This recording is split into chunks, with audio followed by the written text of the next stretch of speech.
Ladies and gentlemen, today I'm going to tell you a story. A story about a man they know as the Helltaker. It's quite a relatable story. So basically this dude wakes up one day, right? And he realizes he wants a harem of demon girls. I think we've all been there at some point. And this man, unlike most of us who kind of shake it off and go about our daily lives, he decides to make it happen. I respect that. Welcome to Helltaker. What is Helltaker? Well, at its core, it's a simple but competent puzzle game that basically is carried by its good artwork and silly dialogue. And that's really enough. It's been pretty popular, but it's actually a free game. You can go on Steam right now and download it. And I would recommend doing so. It took me a couple hours to 100% it, but the main reason to play this game is for the artwork and the dialogue. It's very silly, pretty suggestive actually, and just generally, I think it's good. Very descriptive, good. But yeah, it's all about just going through. On every level, you collect a different demon girl for your harem. They all have different personalities and pretty funny dialogue.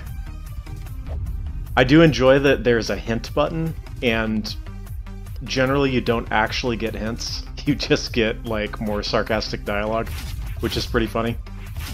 In terms of the actual mechanics, it looks like a rhythm game, but it's actually not. You have a certain number of moves, as you can see there in the left corner.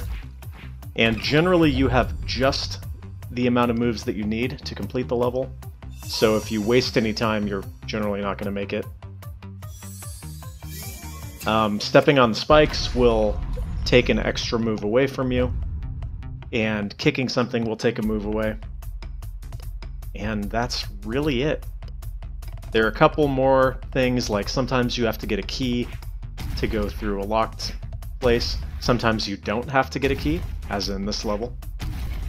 It's just there to kind of, not necessarily trick you, but you do get the ancient inscription, which is for a hidden ending. We are going to be doing all the endings. There are basically 2 endings, but technically 3, I guess. Unless you count all the endings where you die, in which case there are more.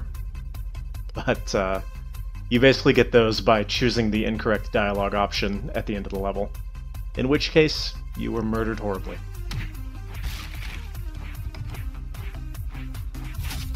And honestly, that is it. It is a game that, like I said, is kind of carried by its theme, but that's not necessarily a bad thing. I think the fact that it's free and the fact that it's short makes that worth it. And I gotta say, I don't actually know too much about, well, I don't really know anything about the creator of this game. Apparently, from what I read, they're just an artist who wanted to create a bunch of characters and basically make a simple game around it, and then did that thing. Yeah, let's kill myself. That sounds like a good idea. Ah. Yeah, maybe not.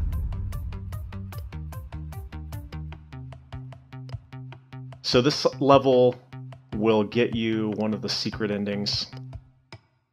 Or not necessarily a secret ending, but just an alternate ending. And although the game is reasonably difficult in that, you know, you don't have a lot of room for error, the solutions are always the same every time, right? So if you figure them out, you can write down the exact sequence of buttons that you need to press and just complete them that way, instead of having to do them from memory. Which I will fully admit is exactly what I'm doing in this playthrough. I am definitely not going for memory. That's a little behind the scenes look for you there. But, you know, in addition to the actual character portraits, I'm actually quite impressed by the sprite work. I think that the actual sprites, like the little dancing back and forth, like I think those look really good. It's very, you know, it's very professional and well put together.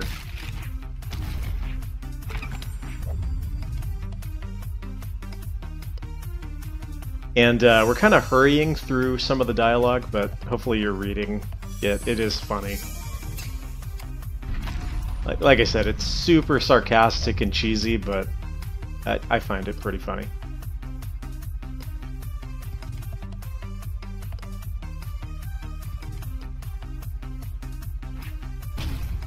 Now this is a relatively short game, as I mentioned. We are almost to the end already. But for me, that's actually just pretty much perfect. I think that if this game were much longer, it would outstay its welcome. The puzzles do get kind of complicated, and one thing that I do actually really appreciate from a gameplay's perspective is the restart button. There's a button you can press to just instantly restart the level if you make a mistake, and I think more games need to have that, especially like puzzle games or games where you're doing the same level over and over to try and get a higher score or, you know, a more efficient path. You don't have to go, you know, start, restart, are you sure? Yes. You just press a button and it instantly restarts. And it's a nice quality of life feature, especially when you're, you know, practicing the levels to figure out the optimal path. Now you may have noticed in the video title that I said no damage. Now that doesn't refer to getting hit by spikes, that refers to clearing the final boss without taking damage. And oh boy, I wouldn't call this an easy game. It wasn't particularly difficult to complete the final boss the first time through, but it was pretty difficult to actually do the final boss with no damage. And you'll see what I mean in a second here. Yeah, that took a while to get that down.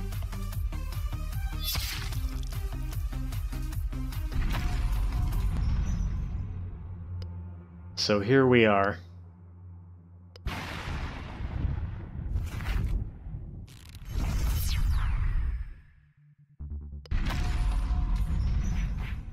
Now at this point, you no longer have to worry about moves. You can move in real time. And although you're on a grid, it can help to think of it not necessarily in those terms. You just got to avoid the chains. And I think you can take 4 hits before you die, I think. Of course, it doesn't matter to us because we're not going to get hit at all during this. But you do have to do multiple stages of this. And to my infinite displeasure, you do have to do them all in sequence. So it's not as if I could clear one without getting hit, and then, you know, get hit and retry that sequence. Oh no, you gotta start from the beginning. Now, not if you die, but if you get hit, yeah, you're in trouble. As you can see, things start getting a little bit scarier here, but we're not even to the scary part yet. You do get that little warning before the chains go off, which is vital, as you might imagine.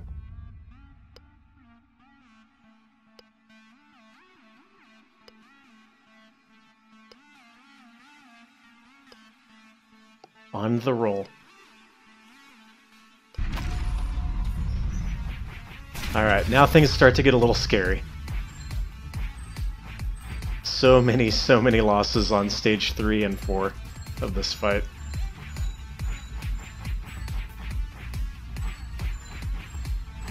There are a couple points where you do have to just kind of remember what's about to happen, like there.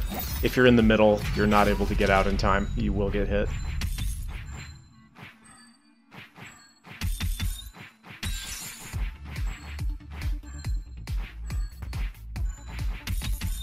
Kick it. All right. One more.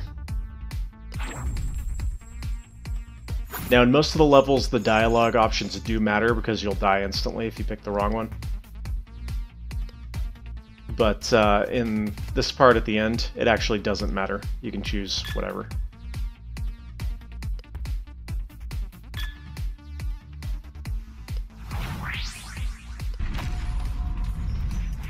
Okay, now the really scary part.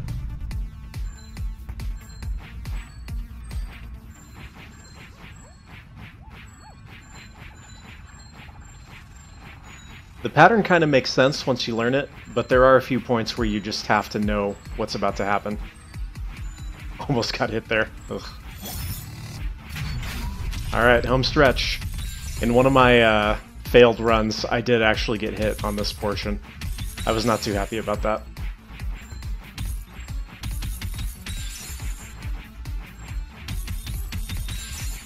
Yes!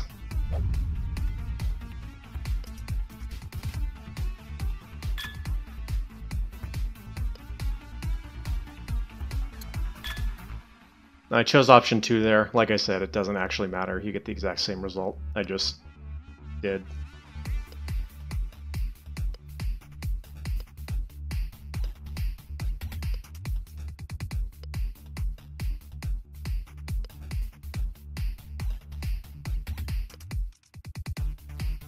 Yeah, of course. Glorious success.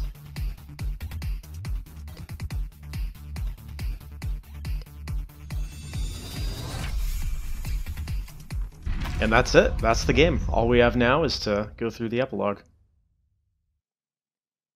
I gotta say though, the main character really didn't think this through too much. Yeah, a short life full of suffering. And now we just have the nice little epilogue section.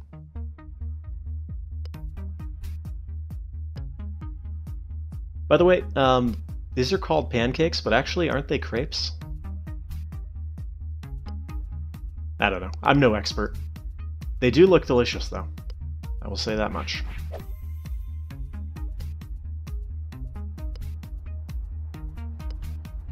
Ah, yes, spider season. It's one of my favorites.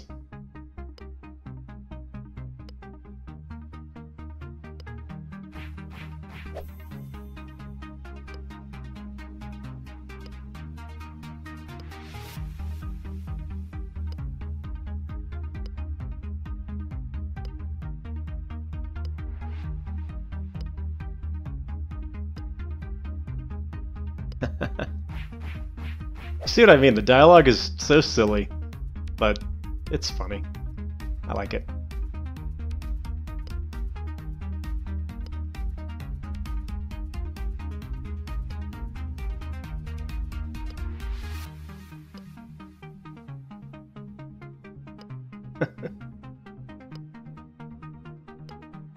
Like that line. It's great. Well done.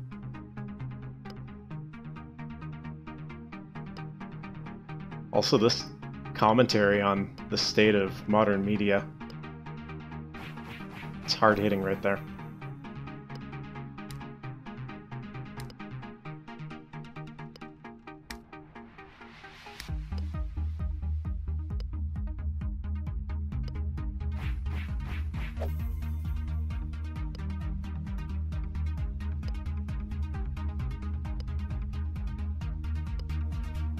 You can just see the deadness in her eyes.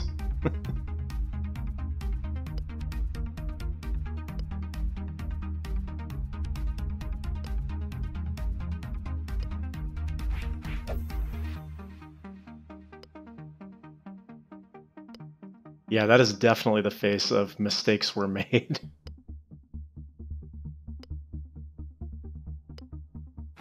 Yep.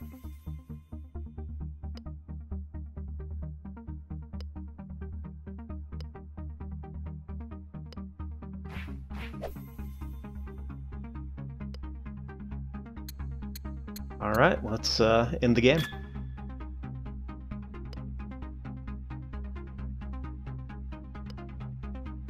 And that's how you successfully defuse a SWAT raid, apparently.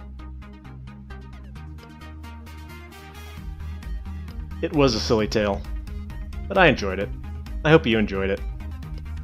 And you may have noticed something. Yeah, you may have noticed there's still like 4 minutes left in the video. That's because we're going to do the secret ending as well.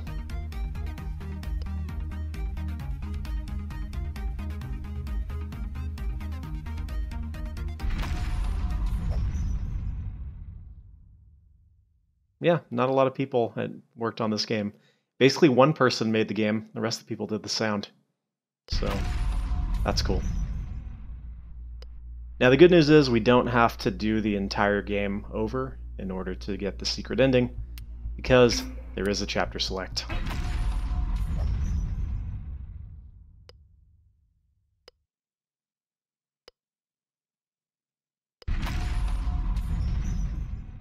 Alright, so in order to get the secret ending, what we're going to do... First, I'm going to go through the dialogue one more time. Not all of it, but just the ones on the way to where I'm going.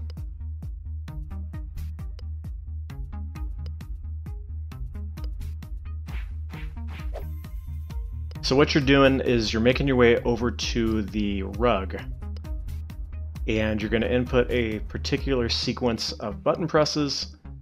This one I had to look up because I obviously did not figure it out on my own.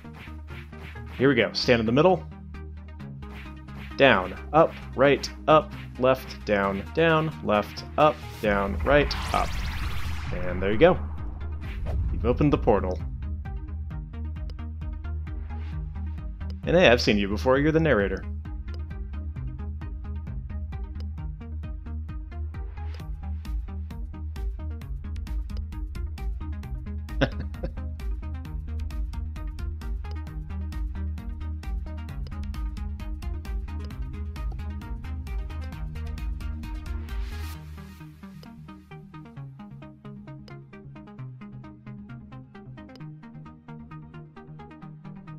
Oh.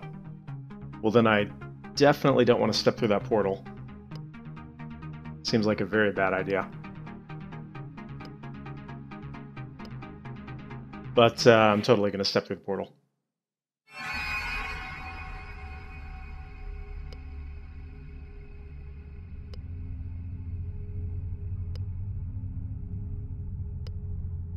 Yeah, this is pleasant.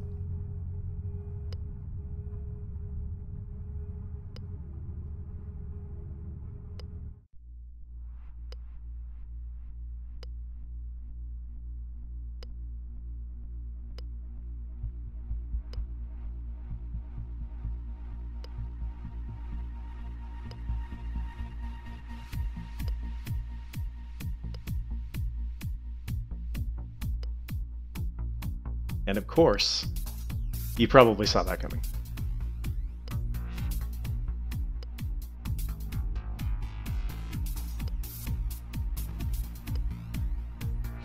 So what you're saying is I've been taken by the abyss. See, I can always find a way to bring it back to Dark Souls. That's just how I roll on this channel. I'm gonna go with chocolate pancakes, I think.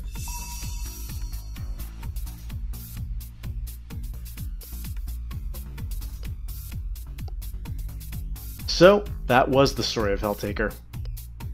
I hope you guys enjoyed this one. Go check the game out for yourself. It's free. And let me know in the comments, who's best girl? I don't know. Maybe you do. Maybe you are the Helltaker. Maybe the true Helltaker was the friends we met along the way. Or something. Until next time, everybody. Oh, one more thing. If you do want to support the creator, there is a DLC pack that just gives you an art book, or you can use the URL and password that you get from the secret ending. See you next time.